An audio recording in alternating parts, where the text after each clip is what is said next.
Página 115, tema 8, a gestação e o parto. A gravidez. A gravidez ou gestação tem início quando o ovócito é fecundado e termina quando a mulher dá à luz. Após a fecundação, o zigoto passa por divisões celulares e recebe o nome de embrião. A ausência de menstruação é o primeiro indício de gravidez, mas é possível que o atraso no ciclo seja decorrente de outros fatores, que podem ser hormonais ou até mesmo emocionais. Assim, para confirmar se está grávida ou não, a mulher deve fazer um exame laboratorial. O teste de gravidez pode ser feito pelo exame de urina ou de sangue. Uma gestação ideal dura aproximadamente 9 meses, ou seja, cerca de 40 semanas. Na fase inicial de desenvolvimento do bebê, formam-se os anexos embrionários, que são estruturas encarregadas de proteger e nutrir o feto. Entre essas estruturas encontram-se o saco amniótico e a placenta.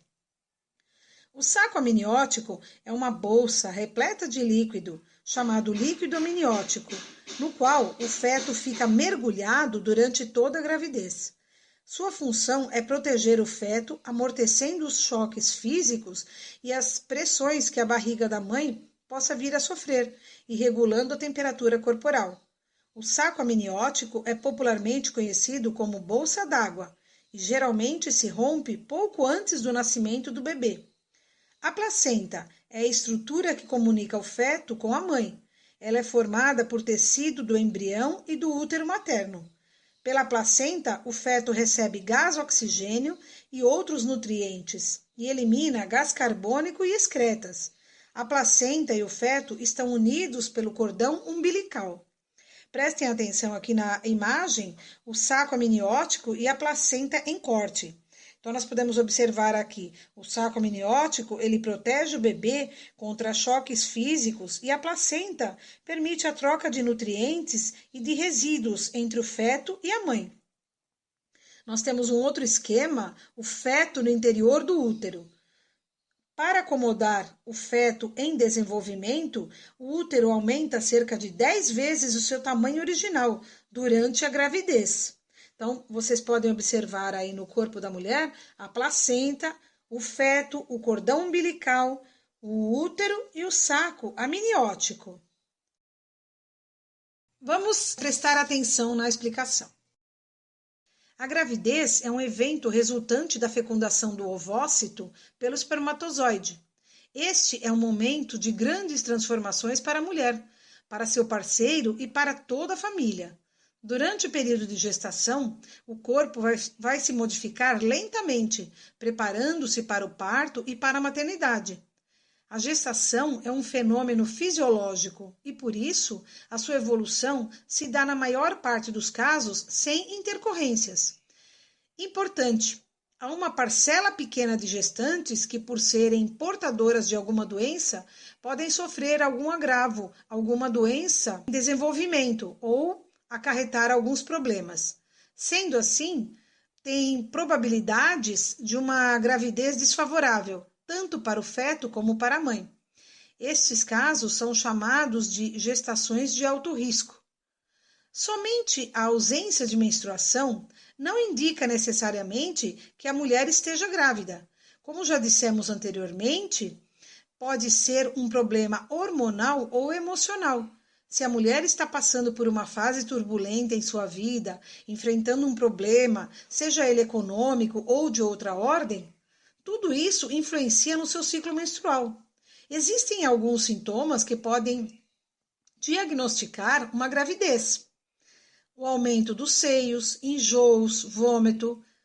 A mulher vai ter mais sono do que o normal, mais fome do que o normal, aumento da frequência urinária e maior sensação de cansaço. Saco amniótico. O líquido amniótico começa a ser produzido no início da gestação, na fase embrionária, e é composto pela água vinda do corpo da mãe.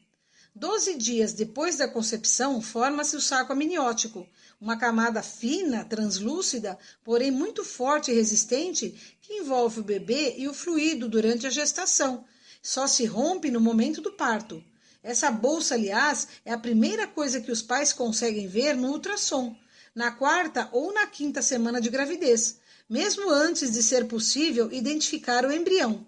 Somente após a 20ª semana, quando o feto desenvolve os rins, é que começa uma interação mais direta com o líquido que o cerca. Outra função do líquido é de proteger o feto. Ele serve como uma almofada aquosa capaz de proteger contra impactos, caso a mãe caia ou sofra um acidente. A placenta. A principal função da placenta é realizar a comunicação entre o corpo da mãe e o feto, facilitando a troca de nutrientes para proteger e sustentar a gravidez. Além de filtrar o sangue da gestante, eliminando tudo que é nocivo, ou seja, que é prejudicial, transporta o oxigênio, glicose, cálcio, água, entre outras substâncias, para o bebê. Ela também retira o gás carbônico e outros dejetos que são eliminados pelo organismo da mãe. É a placenta que estimula outros hormônios da gestação, como o estrogênio e a progesterona, o lactogênio, que é fundamental para a produção do leite. Com cerca de 500 gramas, a placenta também controla o hormônio gonadotrofina coriônica, que só existe durante a gestação e é indispensável para fixar o embrião ao útero. Página 116. Mudanças no organismo feminino durante a gestação. Durante a gestação, o organismo da mulher passa por diversas mudanças. O útero chega a aumentar cerca de 10 vezes e sua massa passa de 45 gramas antes da gravidez para 1 quilograma aproximadamente. As mamas aumentam de volume, esse aumento prepara a mulher para o aleitamento do bebê. A gestante pode ter azia, vômitos e náuseas, que são mais frequentes até o 3º mês de gestação. Pode ocorrer variação de pressão arterial, isso requer atenção especial, pois há risco de complicações para a mãe e para o feto. A frequência das micções, ou seja, o ato de urinar, aumenta devido à compressão da bexiga urinária pelo crescimento do útero e do feto. Além disso, durante a gestação, ocorre o aumento da atividade do sistema urinário. Cuidados durante a gestação. É importante que durante a gravidez as futuras mães sejam assistidas por profissionais de saúde. Esse acompanhamento, chamado de pré-natal, é feito para prevenir qualquer problema de saúde, tanto da mãe como do feto. A gestante deve seguir uma alimentação saudável e equilibrada. Notem na imagem os exames pré-natais, como ultrassom, eles devem ser realizados por um profissional da saúde, em que a gestante confie ao longo de toda a gravidez. Continuando. Além disso, ela não deve ingerir bebidas alcoólicas nem usar outros tipos de droga, como a nicotina, encontrada no tabaco. As substâncias presentes nas bebidas alcoólicas, em medicamentos e outras drogas, podem passar para o feto, através da placenta, e prejudicar seu desenvolvimento. Sobretudo nesse período, a administração de medicamentos só deve ser feita com orientação médica. Gravidez na adolescência. O momento da geração de um bebê é um período de grandes mudanças. Quando ocorre muito cedo, a gravidez pode significar para os pais responsabilidades para as quais não estão preparados. Há vários mitos envolvendo o sexo e a gravidez. Ao contrário do que algumas pessoas pensam, uma garota pode ficar grávida na primeira relação sexual. A gravidez na adolescência pode ser decorrente do fato de muitas jovens desconhecerem ou não utilizarem os meios para evitá-la. Uma gravidez inesperada, em qualquer idade, pode trazer sentimentos opostos. O casal pode sentir-se feliz e orgulhoso ou, ao contrário, preocupado e aborrecido. A chegada de um bebê deve primordialmente acontecer num momento planejado pelo casal. Portanto, tornar-se pai e mãe é um processo que deve começar antes da gravidez acontecer.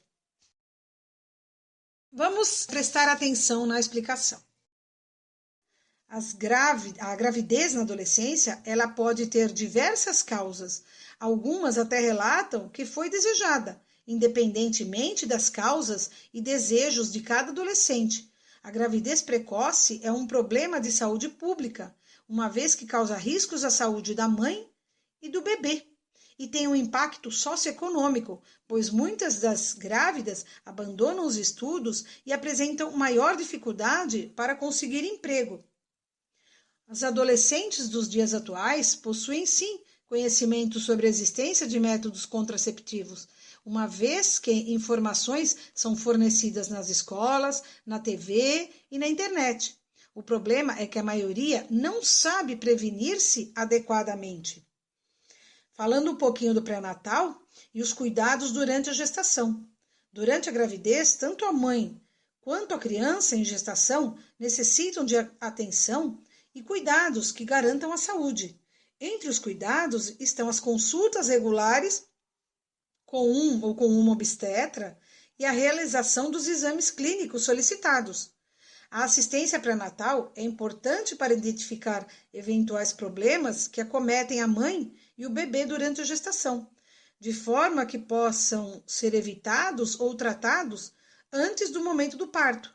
Entre os principais exames realizados pelas gestantes no pré-natal estão os exames de sangue e de urina, que são importantes para a avaliação da saúde, pois permitem a identificação de possíveis doenças, como a diabetes gestacional, a pressão alta, que assim podem ser prevenidas ou tratadas adequadamente. O ultrassom deve ser realizado periodicamente para o acompanhamento do crescimento e do desenvolvimento da criança em gestação. Esse exame ajuda os médicos ou o médico a visualizar a criança, medi-la, estimar a sua idade, detectar os seus batimentos cardíacos. Outros cuidados que devem ser seguidos pelas gestantes incluem utilizar apenas medicamentos indicados pelo obstetra, manter uma dieta balanceada, consumindo alimentos saudáveis, realizar atividades físicas leves, não consumir bebidas alcoólicas ou não fazer uso de tabaco ou outras drogas. Página 117. O parto. Normalmente, o nascimento do bebê ou parto ocorre após 9 meses de gestação. Porém, diversos fatores podem ocasionar um parto antes desse período, que nesse caso recebe o nome de parto prematuro. O momento do parto pode ser anunciado e percebido pela gestante de várias maneiras. Algumas delas são cólicas, conhecidas como dores do parto, decorrentes das contrações da musculatura do útero. Perto da hora do parto, essas contrações ficam mais intensas e ocorrem em intervalos de tempo menores. Rompimento do saco amniótico, também conhecido como rompimento da bolsa. As membranas do saco amniótico se rompem e o líquido de seu interior extravasa. Pode-se distinguir 3 fases no parto normal. A dilatação do colo do útero permite a passagem do bebê. Ela é facilitada pelas contrações da musculatura uterina. No momento da saída do bebê, as contrações do útero são mais fortes, ajudando a empurrar a criança em direção à vagina. Geralmente, a cabeça do bebê sai primeiro e logo depois o restante do corpo. Então, o cordão umbilical do recém-nascido é cortado. Depois do nascimento da criança, o útero volta a se contrair para a expulsão da placenta. É importante que toda a placenta seja removida do útero para evitar riscos de infecções no organismo materno. Então, prestem atenção no esquema das fases de um parto normal. Então, nós podemos observar aí, no primeiro esquema, a dilatação do colo do útero. As membranas se rompem, as contrações uterinas fazem o colo do útero se dilatar aos poucos, até o momento em que, quando a dilatação é suficiente, inicia-se a expulsão do bebê pela vagina. Imagem número 2, a saída do bebê. O bebê desce pelo canal vaginal e sua cabeça emerge do corpo materno.